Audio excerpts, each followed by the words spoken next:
आपने एक टेस्ट कराया, रिपोर्ट आई और डॉक्टर ने देखकर कहा सब कुछ नॉर्मल है, लेकिन आप ठीक फील नहीं करते। थकन रहती है, दिमाग काम नहीं करता, आंखें भरी रहती हैं, मोटापा बढ़ रहा है बगैर किसी रीजन के। और आप सोचते हैं क्या ये सब सिर्फ मेरे जहन में है? नहीं, ये आपके जहन में नहीं है। और नॉर्मल और ऑप्टिमल में बहुत बड़ा फर्क होता है।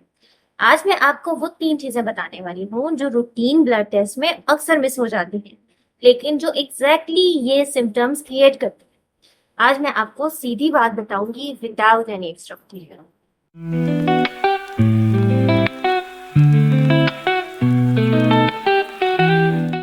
अस्सलाम वालेकुम एवरीवन, मैं हूँ डॉक्टर समीन हसन जैदी और आप देख रहे हैं everyday nutrition with doctor Sameen, जहाँ हर फैक्ट रिसर्च बेस्ड होता है। चलें वीडियो स्टार्ट करते हैं।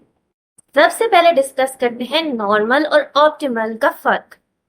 पहली बात, लैब रिपोर्ट्स में नॉर्मल रेंज वो बाउंड्री है जिसके अंदर पॉपुलेशन का मोस्ट इंक्लूडिंग सिक पीपल फिट आते हैं। ये वो आइडियल नहीं है कि जहां आप रहना चाहते हैं, ये सिर्फ डिजीज नहीं है कि लाइन। मसलन फास्टिंग ब्लड शुगर की नॉर्मल रेंज 70 टू 100 मिलीग्राम पर डेसीलीटर होती है, लेकिन अगर आपकी रीडिंग कंसिस्टेंटली 92 से 98 के बीच में आ रही है, टेक्निकली तो ये नॉर्मल है, लेकिन रिसर्च कहती है कि ये लेवल अर्ली इंसुलिन रेजिस्टेंस का इंडिकेटर हो सकता है, खास तौर पर साउथ एशियंस में जिन्हें जेनेटिकली टाइप 2 डायबिटीज का ज्यादा रिस्क होता है।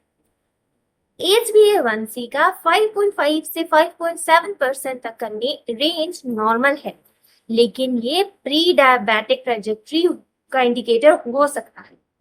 इसी तरह कोलेस्ट्रॉल में LDL नॉर्मल हो, लेकिन पार्टिकल साइज या ट्राइग्लिसराइड बताते हैं कि मेटाबॉलिक स्ट्रेस है।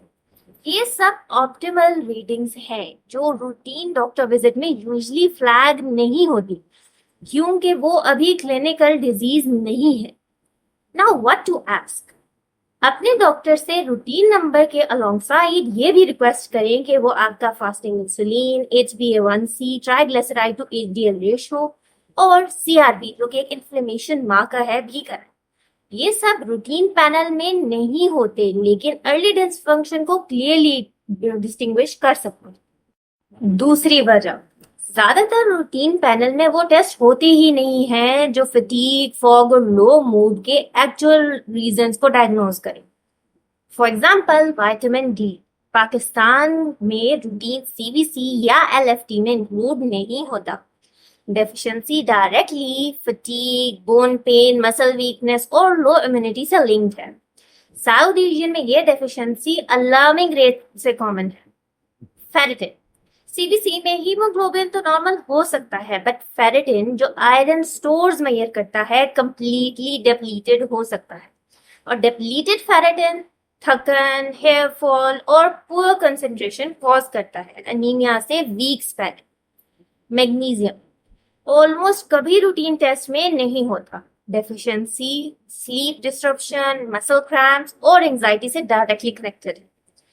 थायराइड का फुल पैनल अक्सर सिर्फ TSH टेस्ट होता है, लेकिन T3, T4 और थायराइड एंटीबॉडीज को चेक किए बगैर अर्ली थायराइड डिस्फंक्शन इंक्लूडिंग सब क्लिनिकल हाइपोथायराइडिज्म क्लियरली नहीं डायग्नोज किया जा सकता। अब आप क्या करें? डॉक्टर से स्पेसिफिकली रिक्वेस्ट करें कि वो vitamin D, serum ferritin, CBC से अलग तौर पर मैग्नीशियम और फुल थायराइड पैनल का टेस्ट आपको लिख के दें, क्योंकि ये सब टेस्ट आपको अपने रूटीन टेस्ट से अलग लिखवाने पड़ते हैं।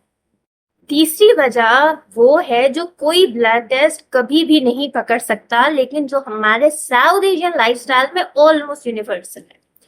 Chronic low grade stress, consistently poor sleep और सेडेंटरी डेली रूटीन, ये तीनों मिलकर एक ऐसे बायोकेमिकल एनवायरनमेंट क्रिएट करती हैं जहां कोर्टिजोल क्रोनिकली एलिवेटेड रहता है, इंसुलिन सेंसिटिविटी कम होती रहती है, इन्फ्लेमेशन बढ़ती रहती है और माइटोकॉन्ड्रिया जो आपके सेल्स की एनर्जी फैक्ट्री हैं ठीक से काम नहीं करते।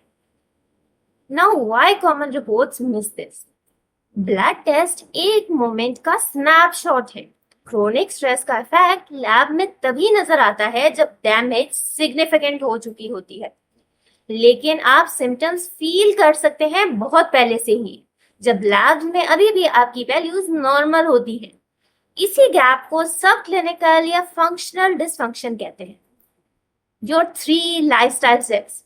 Number 1, sleep. क्या आप 7 से 8 घंटे सोते हैं और उठकर फ्रेश फील करते हैं? अगर नहीं, तो ये अकेला फैक्टर है जो हर दूसरे टेस्ट रिजल्ट को आर्टिफिशियली खराब कर सकता है। Number 2, stress. क्या आपके पास कोई कंसिस्टेंट स्ट्रेस रिलीज प्रैक्टिस है, जैसे कि नमाज, वॉक, डीप ब्रीदिंग, कुछ भी?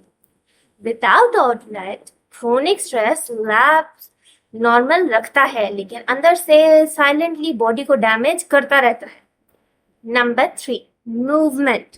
क्या आप दिन में 8 से 10 घंटे बैठे रहते हैं? फिजिकल इनएक्टिविटी का मेटाबॉलिक इफेक्ट सिर्फ 6 वीक्स के अंदर ब्लड मार्कर्स पर नजर आ सकता है। तो अगर आपको कहा गया है कि सब नॉर्मल है लेकिन आप ठीक फील नहीं करते, तो याद रखें, आपकी सिम्टम्स रियल हैं, वो टेस्ट सिर्फ इनकम्प्लीट थे। आगे बढ़ने के लिए ये 3 चीजें करें। अपने डॉक्टर से एक्सटेंडेड पैनल रिक्वेस्ट करें, specifically ferritin, vitamin D, magnesium और फुल थायराइड। अपनी लाइफस्टाइल के 3 एरियाज, स्लीप, स्ट्रेस और मूवमेंट, ऑनेस्टली एवेल्युएट करें और नॉर्मल को एक्सेप्ट मत करें जब तक आप ऑप्टिमल फील नहीं करते। अगर आप चाहते हैं कि मैं आपकी कंप्लीट पिक्चर देखकर आपके सिम्टम्स और लाइफस्टाइल दोनों को समझकर एक पर्सनलाइज्ड प्लान बनाऊं, तो आप 1-on-1 ऑनलाइन कंसल्टेशन बुक कर सकते हैं, इसका लिंक डिस्क्रिप्शन में गिवन है, या फिर मुझे फिजिकली रेलवे हॉस्पिटल में विजिट कर सकते हैं। और मेरे क्रेडेंशियल्स या प्रोफेशनल बैकग्राउंड वेरीफाई करना चाहते हैं, तो मेरी वेबसाइट और लिंक्डइन प्रोफाइल का लिंक डिस्क्रिप्शन में गिवन है।